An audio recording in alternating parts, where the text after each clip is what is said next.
quero cumprimentar a todos com a graça e a paz do Senhor. Amém, meus queridos? Vamos aproveitar que estamos de pé e vamos abrir as nossas Bíblias no livro de Atos, Atos dos Apóstolos, capítulo de número 7. Atos dos Apóstolos, capítulo de número 7. É o texto que eu quero compartilhar com vocês nessa noite. Queremos louvar a Deus pelas vidas dos nossos irmãos e irmãs aqui presentes nesta noite.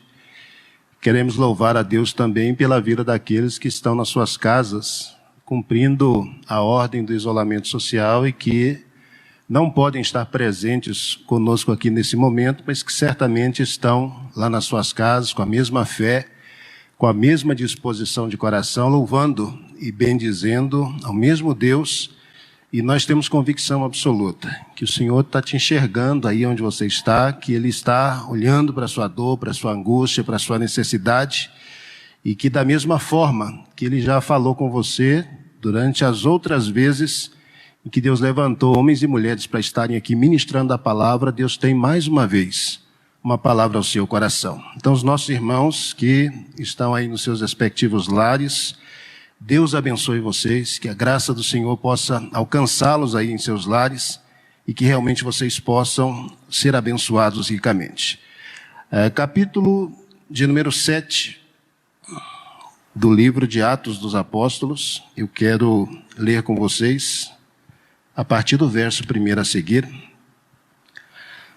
A palavra do Senhor diz o seguinte: E disse o sumo sacerdote: Porventura é isto assim? E ele disse: Varões, irmãos e pais, ouvi. O Deus da glória apareceu a Abraão, nosso pai, estando na Mesopotâmia, antes de habitar em Harã. E disse-lhe: Sai da tua terra e dentre a tua parentela e dirige-te à terra que eu te mostrar. Então saiu da terra dos caldeus e habitou em Harã. E dali, depois que seu pai faleceu, Deus o trouxe para esta terra em que habitais agora.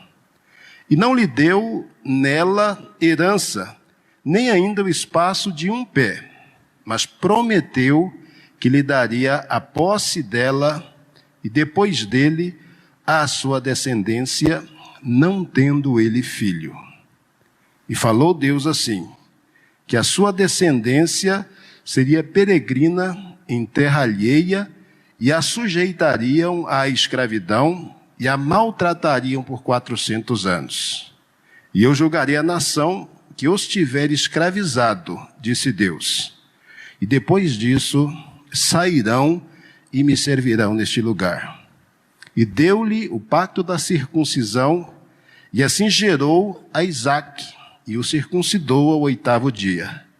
E Isaque a Jacó, e Jacó aos 12 patriarcas. Somente até aí, feche seus olhos por mais um instante. Nós vamos agora colocar a nossa vida, nós vamos colocar o nosso coração diante do Senhor e pedir a Ele que traga uma palavra aos nossos corações. Eu sei que você está na casa do Senhor, na presença do Senhor nesta noite, porque você deseja que Deus fale ao seu coração. E eu sei, eu tenho certeza que nesta noite Ele tem uma palavra a você. Coloque-se diante dEle. Querido Deus, nós somos gratos. Gratos porque o Senhor nos ama e cuida das nossas vidas.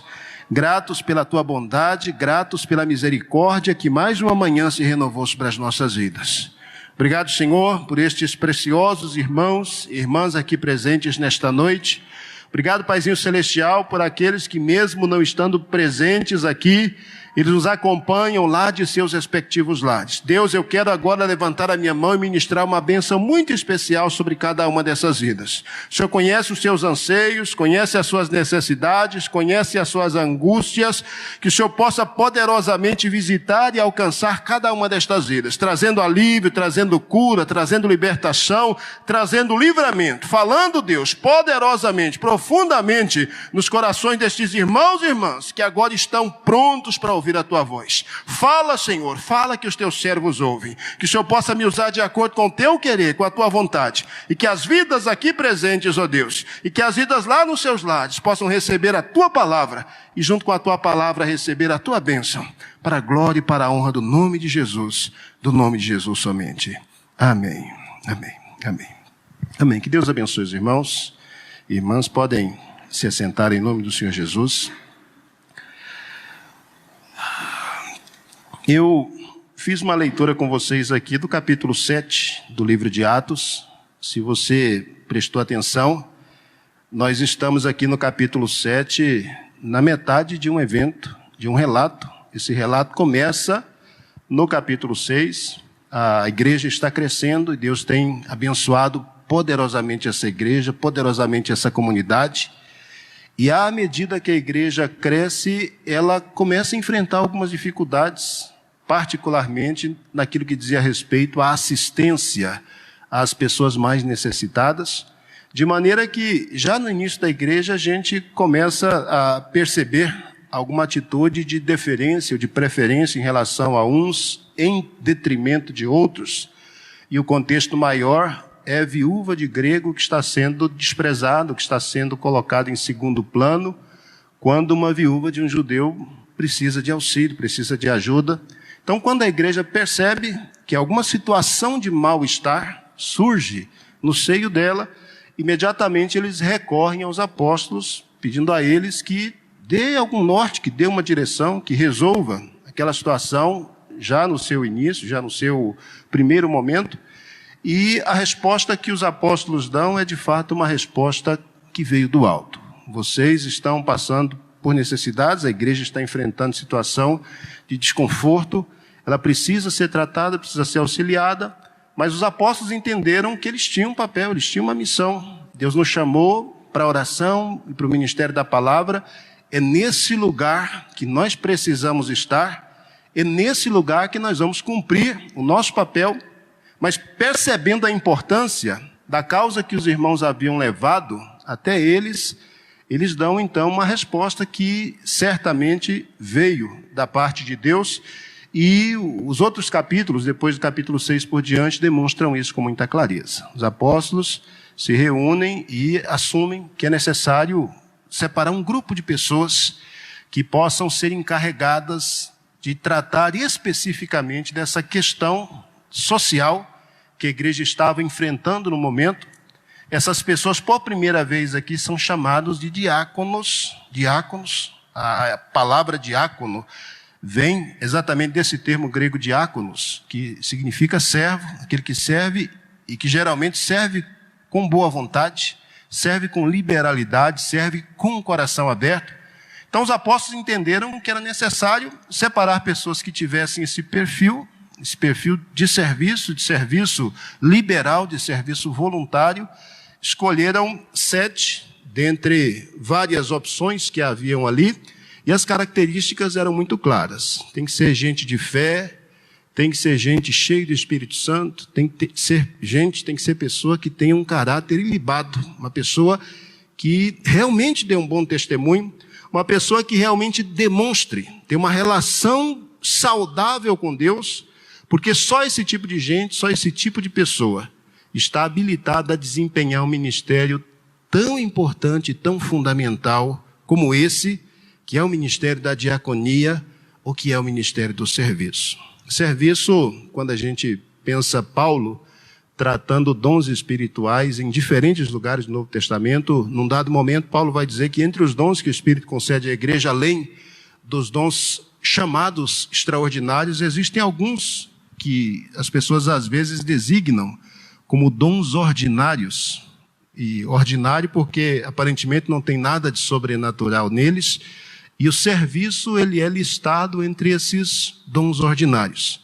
Mas é tão interessante pensar que na proposta que os apóstolos fazem para que 7 sejam escolhidos para desempenhar o ministério do serviço, os apóstolos têm tanta consciência da gravidade, da importância do trabalho, que a menos que sejam homens que tenham bom testemunho, a menos que sejam homens cheios de fé, a menos que sejam homens cheios do Espírito Santo, a menos que sejam pessoas que realmente tiveram um encontro pessoal com Jesus e que esse encontro tenha impactado de forma positiva as suas vidas. A menos que as pessoas apresentem essas qualidades, elas não estariam aptas a desenvolver um ministério que, infelizmente, em muitos espaços, é desprezado, que é exatamente o ministério da diaconia. Mas por que eu estou falando sobre isso? Estou falando sobre isso porque o personagem que aparece aqui no capítulo 7 é Estevão. Estevão foi um dos diáconos, foi uma das 7 pessoas que foram escolhidas para esse serviço, para esse trabalho. E o que me chama a atenção em relação a Estevão é que, a partir do momento que eles percebem que Estevão tem todas as qualidades, todas as características que alguém que ocuparia a diaconia precisaria ter, homem de bem, homem cheio do Espírito Santo, homem de fé, homem de compromisso com Deus. Assim que os apóstolos percebem que ele tem esse perfil, e assim que ele é eleito, que ele é escolhido, que ele é separado para esse trabalho, um milagre extraordinário acontece.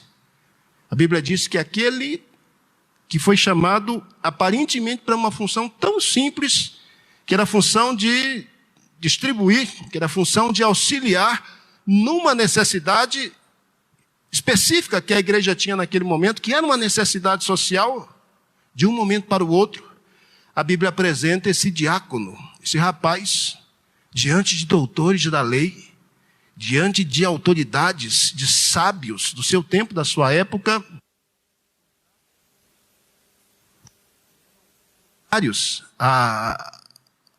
aquele grande movimento, aquele grande avivamento que a morte e a ressurreição de Jesus haviam trazido. E o que é extraordinário em relação a ele é que a gente vê um diácono, uma pessoa que foi chamada para servir mesa, sendo capacitada e capacitada pelo Espírito Santo de forma tão extraordinária, mas tão sobrenatural, que a Bíblia diz que os estudiosos, aqueles que resistiam esse novo movimento, o movimento de Jesus, eles começaram a debater com esse Estevão. E a Bíblia diz que as palavras de poder e de graça que saíam de seus lábios, elas eram tão impactantes, que ninguém conseguia desmentir, ninguém conseguia desarticular, ninguém conseguia invalidar, ninguém conseguia comprometer a mensagem, a fala daquele rapaz. E a coisa era tão extraordinária que a Bíblia diz que sinais e prodígios começavam a acontecer ali, como reflexo da fala, como reflexo da ministração daquele rapaz. Isso chama muito a nossa atenção.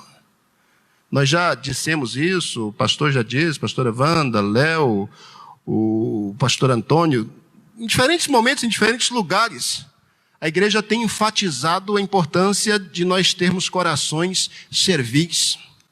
A igreja tem enfatizado a necessidade de nós acordarmos para o fato de que cada um do seu jeito, na sua maneira, no seu lugar, é chamado para uma única finalidade, que é a finalidade do serviço. E o que me chama particularmente a atenção neste texto é que alguém só está capacitado por Deus a alçar voos mais altos quando ele assume a condição de servo. É quando Estevão, cheio do poder, cheio do Espírito Santo, cheio de fé, é quando esse rapaz se coloca à disposição e diz: eu estou aqui para servir mesas, se é para isso que vocês precisam de pessoas, eu sou servo.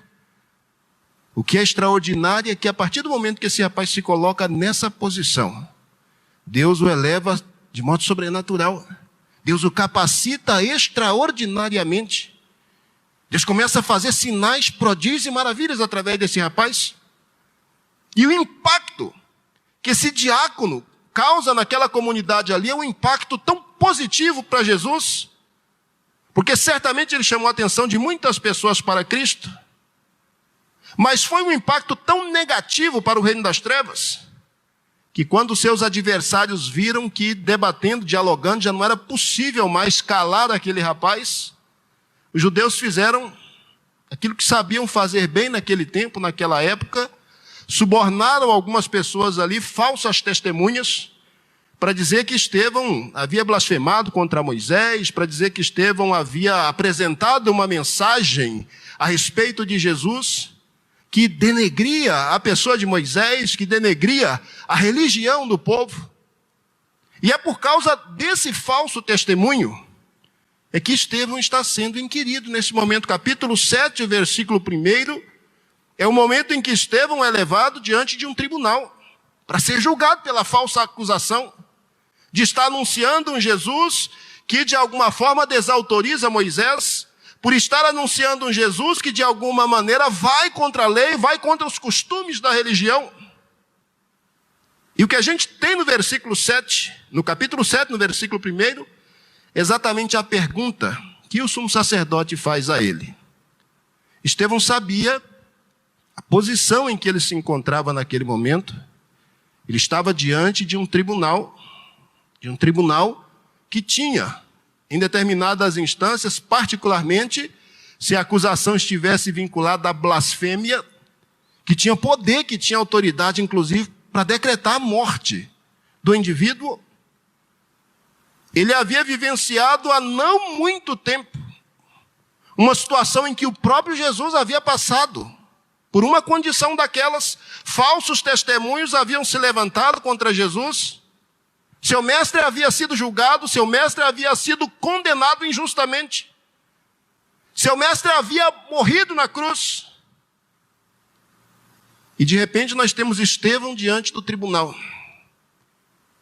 E a primeira voz que a gente ouve no versículo 1 do capítulo 7 é a voz do sacerdote, do sumo sacerdote. E a pergunta que ele faz é: porventura, é isso assim? É do jeito que o pessoal está dizendo mesmo? Tem uma série de testemunhos aqui que estão dizendo que você apresenta um Jesus que invalida Moisés, que invalida a lei. Você apresenta Jesus que desconstrói a nossa religião, que desconstrói a nossa fé. É verdade isso que trouxeram até nós? E é interessante como o Estevão responde à pergunta. Sumo sacerdote que fez a pergunta, ele foi certeiro nela. É do jeito que as falsas testemunhas estão dizendo mesmo? Se Jesus que você está falando, ele está desconstruindo Moisés, ele quer desconstruir a lei, ele quer desconstruir a nossa religião, é isso mesmo? Ora, Estevão, ele podia responder a pergunta do sumo sacerdote de forma muito simples. Podia dizer: não é verdade, eu não estou dizendo nada disso. Ou então podia dizer: não, é verdade mesmo, estou falando de um Jesus que vai desconstruir tudo. Vocês prestaram atenção na maneira com que Estevão dá a sua resposta? Estevão nem diz que sim, nem diz que não. As falsas testemunhas estão ali do lado, depondo contra ele. Mas o que é que Estevão faz diante da pergunta? O que Estevão faz é dar um testemunho. O que Estevão faz é resgatar, e não apenas resgatar, mas o que ele faz é apresentar diante dos seus algozes, e ele já previa o que é que ia acontecer depois daquela fala. Ele escolheu sabiamente cada uma de suas palavras para conversar com o sumo sacerdote e para conversar com aqueles que estavam ali para julgá-lo. E o que é mais extraordinário em relação a Estevão é a maneira com que ele começa a sua conversa. Estevão já foi apresentado, é homem de fé, é homem que tem muito conhecimento, é homem cheio de Espírito Santo. Ele já foi apresentado como um cristão autêntico, que se identificou na condição de um servo e que agora foi usado poderosamente por Deus para fazer Jesus conhecido, que agora é levado diante de um tribunal que questiona, inclusive, quem é esse Jesus, a respeito de quem ele está falando. E quando Estevão se levanta para dar a resposta, o que Estevão faz, na verdade, é só apresentar de modo público uma declaração de fé. Se vocês prestarem atenção na leitura que eu fiz desses versículos com vocês, esse trecho da leitura que fiz até o versículo 8, isso, até o versículo 8, esse trecho fala da história dos patriarcas, particularmente da história de Abraão.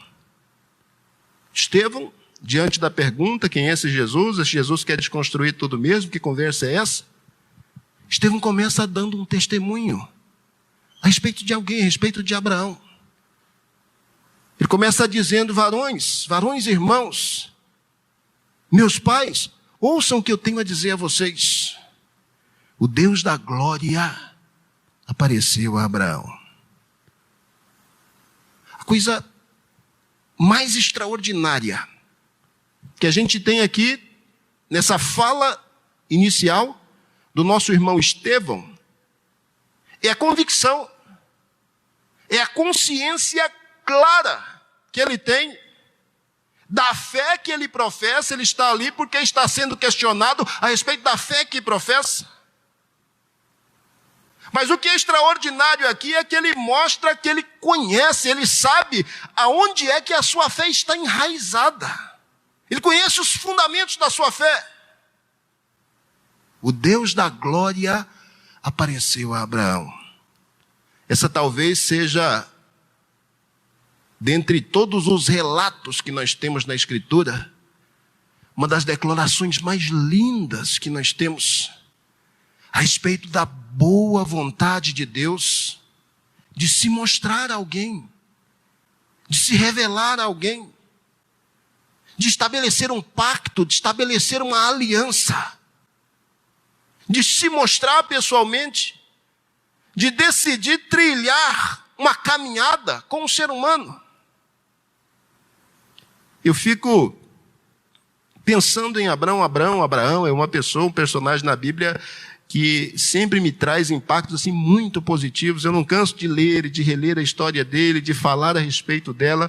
E cada vez que eu faço isso, novas percepções surgem.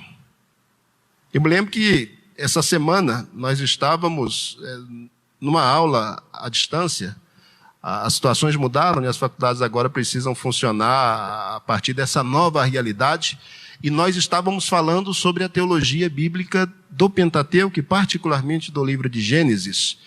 E eu me lembro de um aluno que se levantou lá à distância e começou a falar, começou a compartilhar a percepção que ele teve do texto, das leituras que ele fez, a respeito da teologia do livro de Gênesis.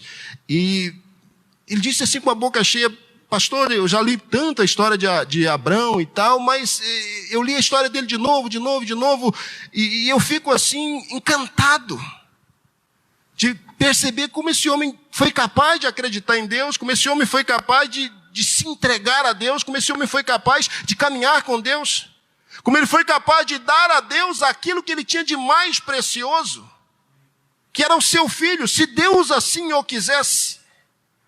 E aí ele falando com aquela empolgação toda, aquela animação toda. E eu disse para ele: realmente é fantástico isso que você está dizendo.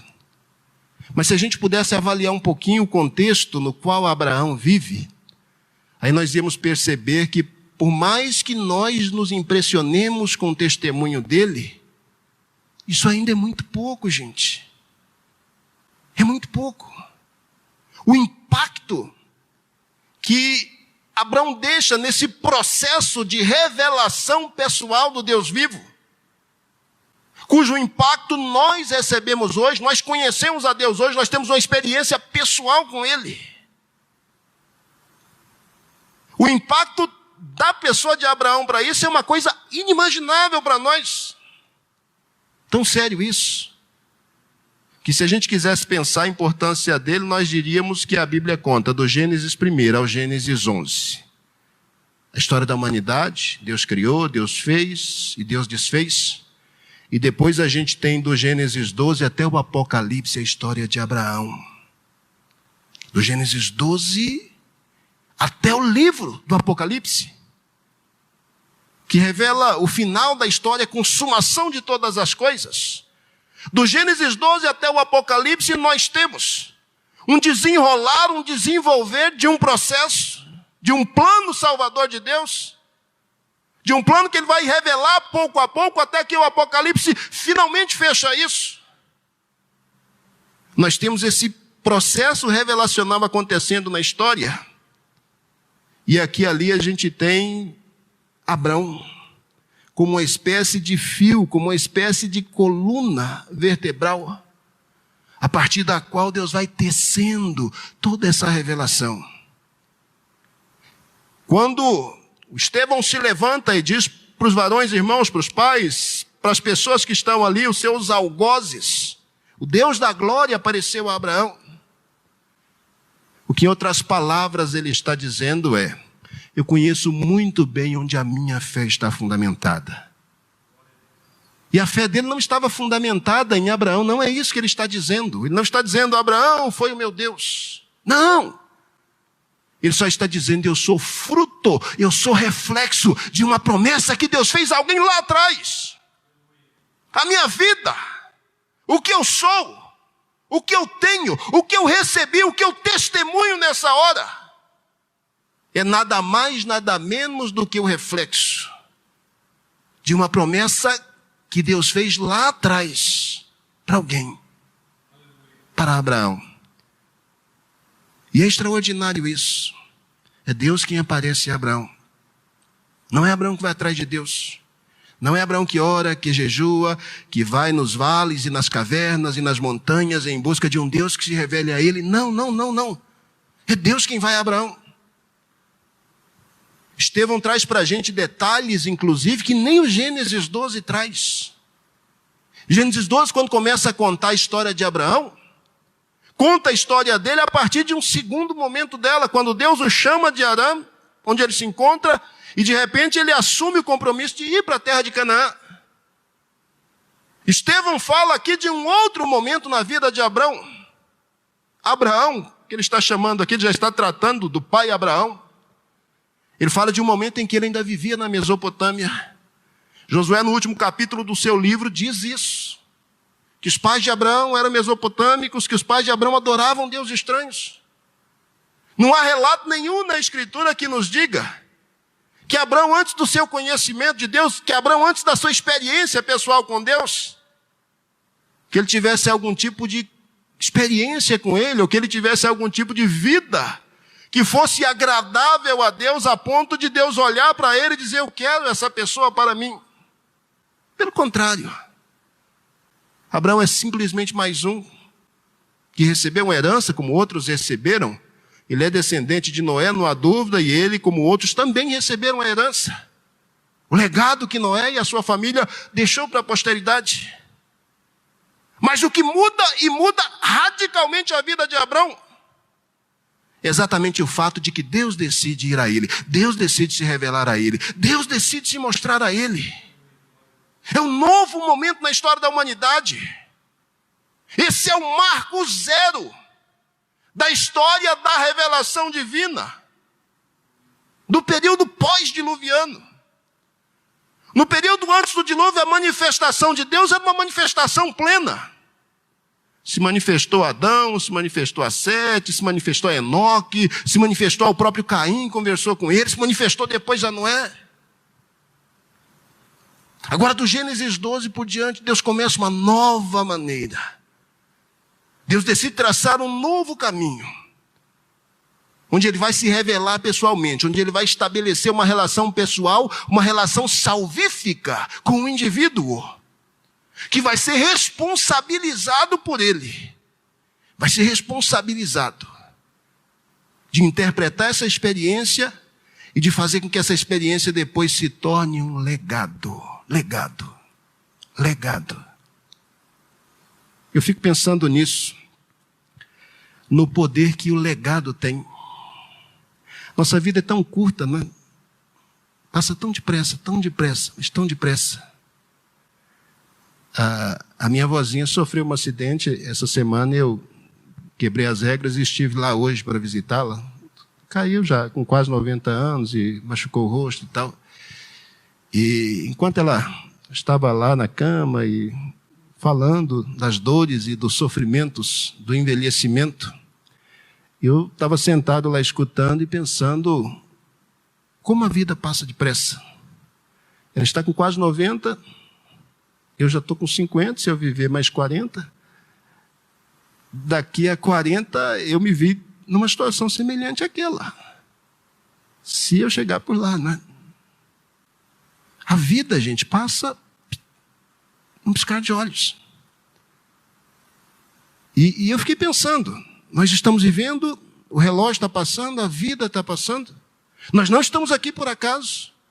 Eu não nasci, não cheguei onde estou e não vou cumprir os meus dias aqui por acaso. Você não nasceu, você não vive. Você não está aqui nesse momento. Você não vai cumprir uma carreira neste mundo por acaso. Não. Deus nos coloca nesse mundo, Deus nos coloca na geração na qual estamos inseridos e nos coloca com um único propósito. Ele nos coloca para que nós possamos viver a nossa vida para Ele, de tal maneira que quando a gente morrer, a gente deixe um legado. Legado. Sabe o que é um legado? Legado é uma lembrança que alguém tem de você. De você que viveu, de você que falou, de você que andou com Deus, de você que de alguma maneira, que de alguma forma deixou um impacto. Eu e você somos incapazes de imaginar o poder que um legado tem sobre as vidas de futuras gerações. Nós somos incapazes disso, incapazes. Pense aqui no nosso irmão Abraão. Eu estou vendo um jovem Estevão aqui que já está praticamente condenado à morte e que tem consciência clara disso. Eu vejo um jovem Estevão se levantando corajosamente para declarar, para reafirmar a sua fé. E uma pessoa que faz isso, porque a fé dele está fundamentada sobre um legado que alguém lá atrás deixou. O legado não é Abraão. O legado é o Deus da glória que se revelou a Abraão. Deus se revelou a ele. Deus se revelou a ele. Olha como que isso é fácil para Estevão hoje. Eu creio no Deus que se revelou a Abraão. Agora pense na dificuldade de Abraão. Quando Deus se revelou a ele, Abraão creu no Deus de quem? Alguém poderia dizer, Abraão creu no Deus de Noé. Ok, creu no Deus de Noé. Eles receberam lá toda uma herança, e essa herança de Deus, ela não morreu com o dilúvio. Noé e a sua família se encarregou de levar isso adiante. Mas quando a gente lê a Escritura, quando a gente percebe essa boa vontade da parte de Deus de se manifestar, de se revelar a alguém pessoalmente, o que se percebe é que essa pessoa que recebe a revelação, essa pessoa não tem clareza em relação a isso. Gente, nós somos privilegiados. Somos privilegiados porque Deus um dia apareceu a Abraão. E porque Abraão decidiu deixar isso como legado. Gente, eu e você somos privilegiados porque nós vivemos no século 21. Porque nós vivemos 20 séculos depois da morte e da ressurreição de Jesus, porque nós vivemos 20 séculos depois, em que a igreja tem interpretado e reinterpretado essa morte e ressurreição de Jesus, e tem dado diferentes testemunhos a respeito disso. Tudo isso é legado. A gente precisa conhecer essas coisas. Para Estevão é fácil olhar para Abraão, e a partir de Abraão crer no Deus da glória que apareceu a ele. Agora eu te pergunto, e no caso de Abraão, quando Deus aparece a ele? Abraão ainda não tem um referencial, alguém para ele olhar e dizer, bom, Deus de Noé apareceu a mim, agora eu posso declarar. Não. Estevão vai contando a história de Abraão. Primeiro Deus aparece a ele na Mesopotâmia, manda ele sair da sua terra e ir para uma terra que Deus vai mostrar. Ele sai da Mesopotâmia e vai até Arã, sai do norte, extremo norte da Mesopotâmia e vai até o extremo sul, divisa com Canaã. Mas terra de Arã, Mesopotâmia ainda. E quando o pai dele morre, Aí, capítulo 12 do Gênesis, Deus de novo vai até Abrão e agora diz para ele: sai da tua terra, do meio dos teus parentes, vai para a terra que eu vou te mostrar. E é nessa hora que a Bíblia diz que Abrão vai para Canaã. Esse Deus que se revela, que se mostra a Abrão. Por isso que estou dizendo que o legado de Abraão é uma espécie de espinha dorsal que nós temos em todo o processo revelacional. Esse Deus que se mostra a ele é um Deus que se mostra de maneira singular. E essa singularidade é tamanha que o Estevão, depois de apresentar uma série de características desse homem Abraão, Estevão diz que Abraão teve um filho, Isaque, e o Isaque teve um outro filho, Jacó. Depois o Jacó teve uma série de filhos que são chamados aqui de os patriarcas. Olha a linhagem da fé. A linhagem da fé. O que é que Estevão está dizendo? O Deus que eu acredito, e vocês estão me acusando aí de estar cometendo blasfêmia contra Deus, porque supostamente eu estou falando contra Moisés ou contra o templo. Ou estou defendendo Jesus. Mas o Deus em cuja presença eu me encontro, e lá no finalzinho do capítulo, quando as pessoas ficam lá furiosas, enraivecidas por causa do testemunho dele, e decidem que vão matá-lo, o Estevão diz: eu estou vendo o céu aberto. Estou vendo a glória de Deus. Abraão viu o Deus da glória e apresentou-lhe a mim. Agora eu posso ver a glória dele. E eu vejo Jesus, o Filho do Homem, de pé, diante dele. Isso é extraordinário. Isso é extraordinário. Abraão, quando a gente lê a história dele, percebe isso com bastante clareza. Ele não fez nada de extraordinário, a não ser ter coragem de oferecer o seu filho em sacrifício, se Deus assim o quisesse. Mas ele não fez curas, ele não fechou boca de leão, ele não abriu o mar vermelho, nem Rio Jordão, ele não fez cair fogo do céu. Nada, ele não fez absolutamente nada. A única coisa que ele fez, e foi só isso que importou, só isso, foi entregar sua vontade inteiramente ao Deus que havia se revelado a ele. Foi assumir um compromisso incondicional de permitir que o Deus que apareceu a ele, que se revelou a ele, pudesse cumprir toda a vontade dele em sua vida. E Abraão viveu e morreu nessa perspectiva. Viveu e morreu na esperança de que Deus cumpriria toda a sua vontade na vida dele. O legado de Abraão, ele me inspira a querer deixar um legado para a minha geração também. Um legado através do ensino. Talvez por isso eu tenha gastado a maior parte do meu tempo e vou gastar o resto dos meus dias estudando, aprendendo e aprendendo. Porque eu preciso deixar um legado para alguém. Porque eu preciso que amanhã alguém olhe para trás. E não olhe e lembre, tinha um doutor, um pós-doutor, um blá blá blá. Não. Eu preciso que alguém um dia olhe para trás e disse: eu conheci alguém que conhecia Jesus. E quando eu conheci essa pessoa, eu conheci Jesus também. E aí a minha vida mudou, e mudou de forma radical. Porque no final das contas, essa é a única coisa que interessa. E aí Abraão me inspira. E Abraão deveria inspirar você também. Independente de quem você seja. Independente da fase da vida em que você esteja vivendo.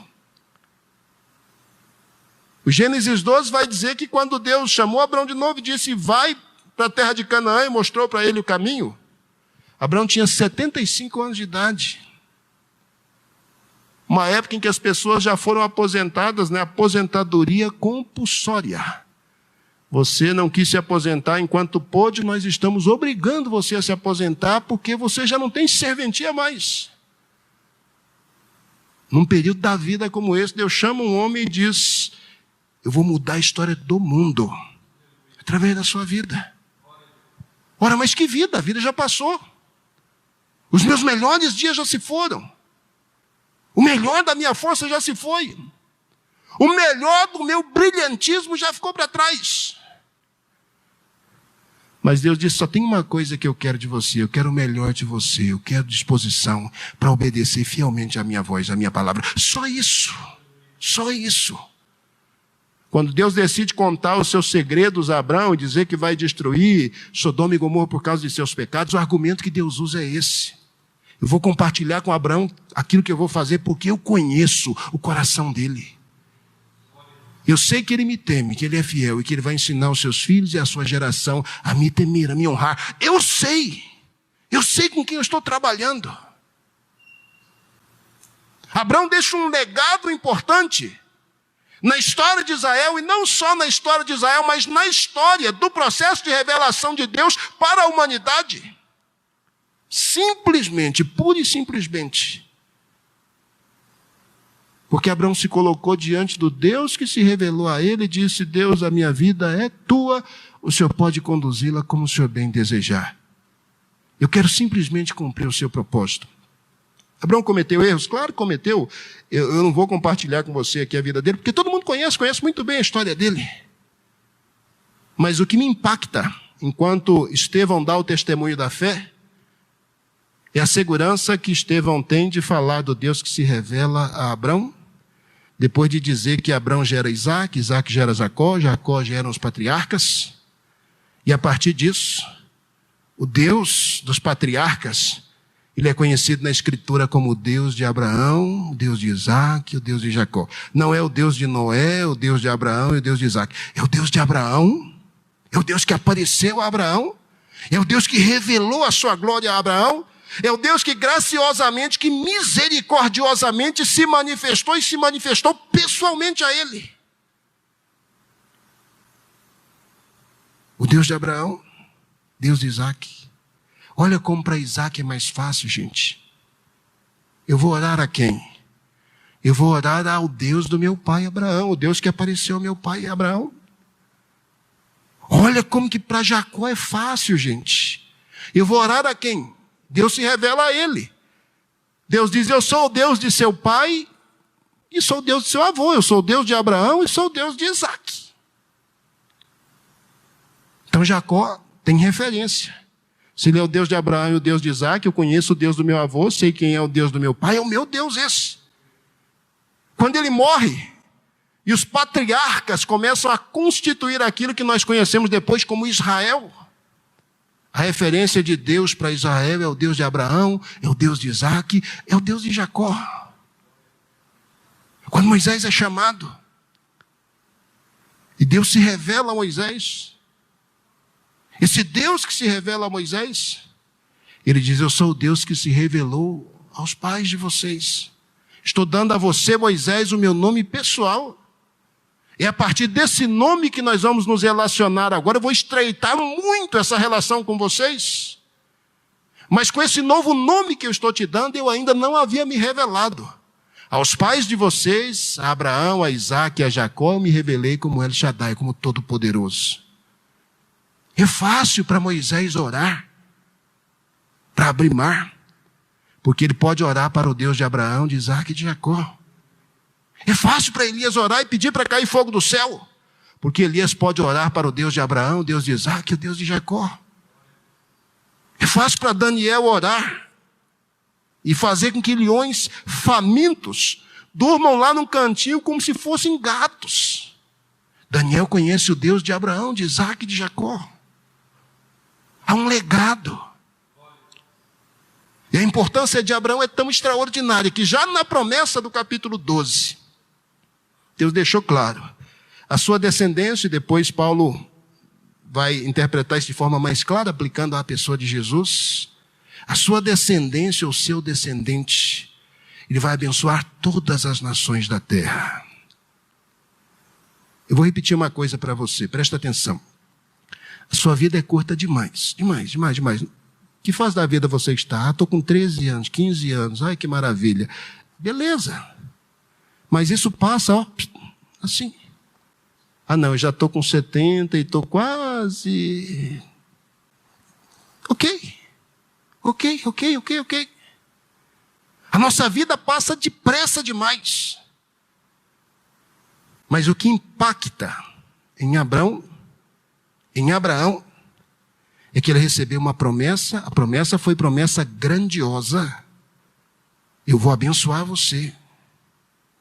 Eu vou fazer da sua descendência tão numerosa que se você puder contar as estrelas dos céus e a areia da praia do mar, você vai poder contar a sua descendência. Eu vou dar a você a terra que você está peregrinando nela, a terra a você e aos seus descendentes. E você viu como é que o Estevão, ele apresenta aqui a história de Abraão. Abraão recebeu promessa da parte de Deus. E o Estevão disse, ele não herdou nem 1 metro de terra enquanto ele esteve vivo. Caminhou de um lado para o outro, acreditando que aquilo um dia seria dele e dos seus descendentes. Mas ele morreu sem ter herdado 1 palmo da terra que Deus havia prometido dar a ele. Ele morreu sem ver nem a ponta do iceberg dessa promessa que Deus havia feito a ele. Por quê? Porque na morte ele só tinha o filho Isaque e 2 netos, Jacó e Esaú. Quando ele morre, os 2 netos ainda são muito jovens. E o perfil desses 2 jovens era um perfil desanimador. Um não estava nem aí para esse negócio de dar continuidade à linhagem de Abraão. Prova é que o direito de primogenitura ele vendeu por um prato de comida. Foi caçar, não conseguiu nada, chegou lá na tenda do irmão, ele estava lá cozinhando lentilha, o cara estava morrendo de fome. E o irmão disse, olha, nós somos gêmeos. Está certo que você veio primeiro, mas se você quiser me dar o direito de primogenitura... Ele olhou e disse, o que eu quero com esse negócio de primogenitura? Se eu estou morrendo de fome, me dá um prato de comida aí, está resolvido o negócio. Jura-me. E jurou, não, eu juro por Deus que não quero nada disso, é seu. Então, absolutamente irresponsável, absolutamente insensível às coisas de Deus, e um outro que dispensa comentários, né? O próprio nome Jacó, usurpador, suplantador, enganador, nó cego, o próprio nome já diz quem ele era. Então, o Abraão ele morre nessa situação. Morre assim. Se a vida da gente só se constituísse nesse curto espaço de tempo, e se as nossas ações, tanto boas quanto ruins, se elas se refletissem só nesse pequeno espaço de tempo, então ok. Morreu, não cumpriu, acabou a história. Mas aí é que está a beleza da vida, e muito mais do que isso. Aí é que está a beleza de uma vida centrada na vontade de Deus.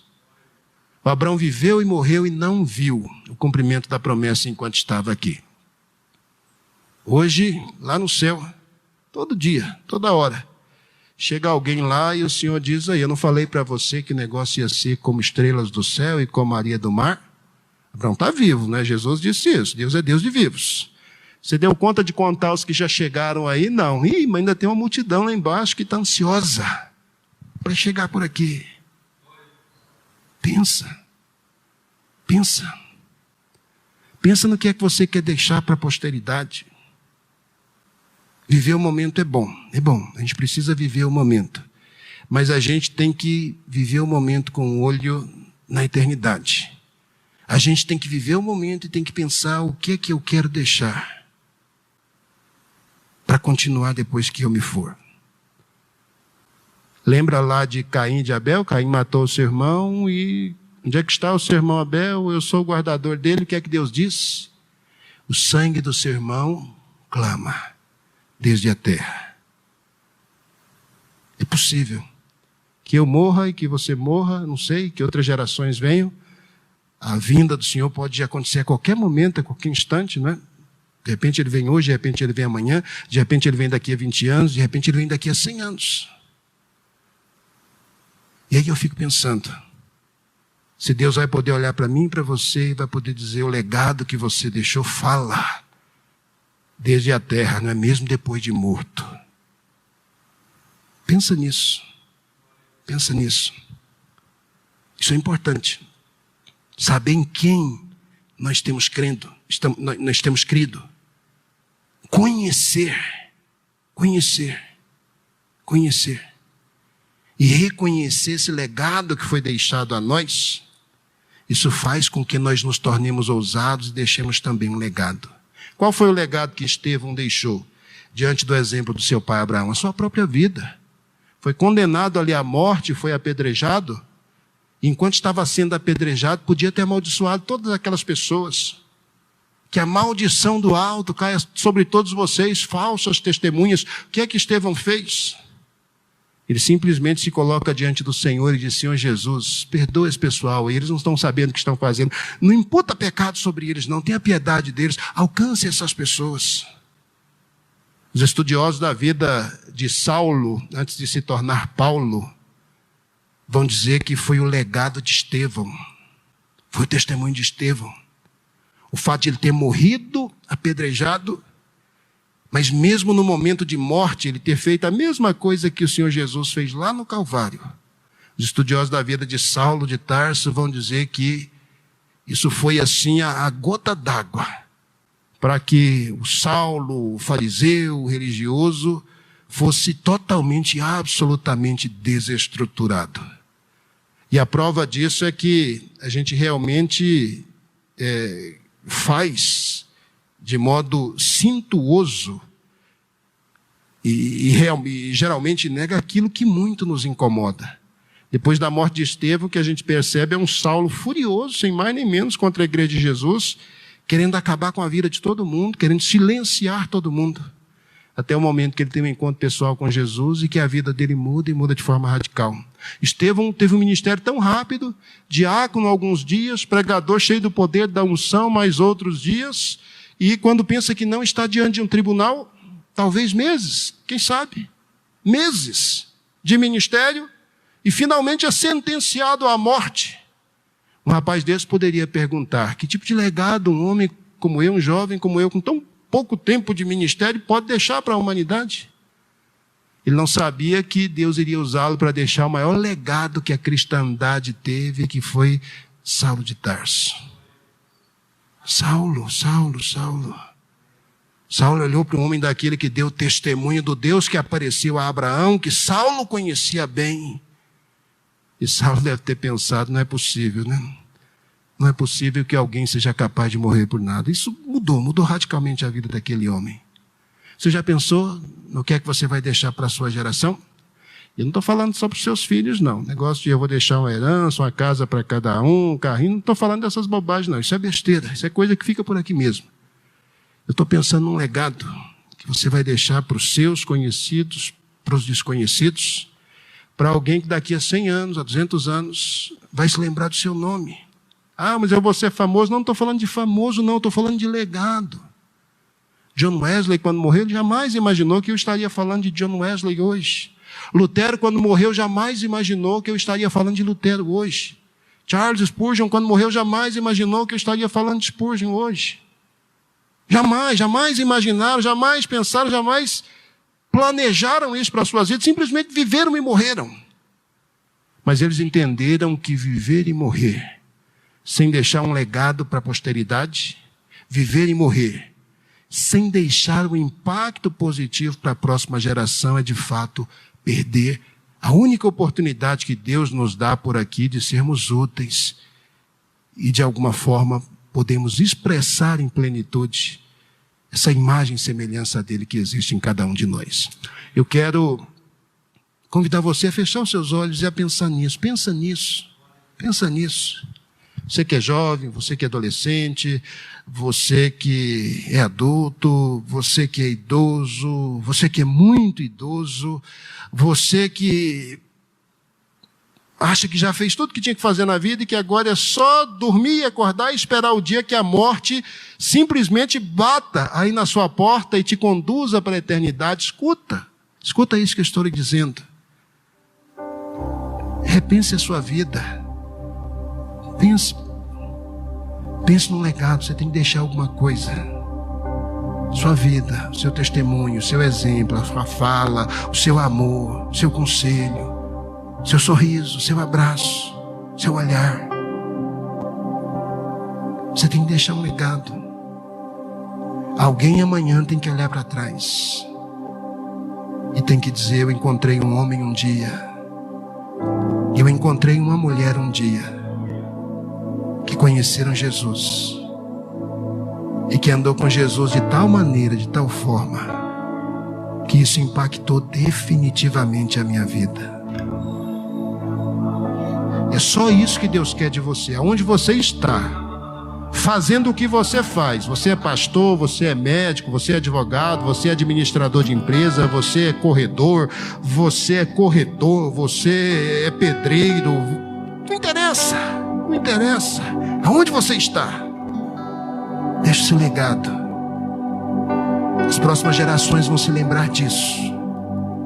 Mas é a eternidade que vai mostrar para você que a única coisa que faz sentido de fato enquanto a gente vive é viver para a glória de Deus. Querido Deus, nós queremos louvar o Teu nome. Louvar o Teu nome porque o Senhor nos ama, porque o Senhor cuida de nós. Louvar o Teu nome porque o Senhor nos dá vida. E junto com a vida que o Senhor nos dá o privilégio, a oportunidade de, do nosso jeito, na nossa maneira, no nosso tempo, no nosso espaço, o Senhor nos dá o privilégio, a oportunidade de refletir a glória do Seu Filho Jesus, de deixar uma marca, de deixar um legado. Querido Jesus, nos ajude a perceber isso. Legado é uma coisa que a gente constrói a vida inteira, e só depois que nós encerramos a nossa carreira é que isso simplesmente fica para os outros. Nos ajude, Deus. Nos ajude a viver de tal maneira, de tal forma, que quando a eternidade vier ao nosso encontro, nós possamos nos alegrar como Tu te alegraste, Jesus, com o trabalho das nossas mãos. Em nome de Jesus, Deus vivo, nós Te adoramos e bendizemos. Em nome de Jesus.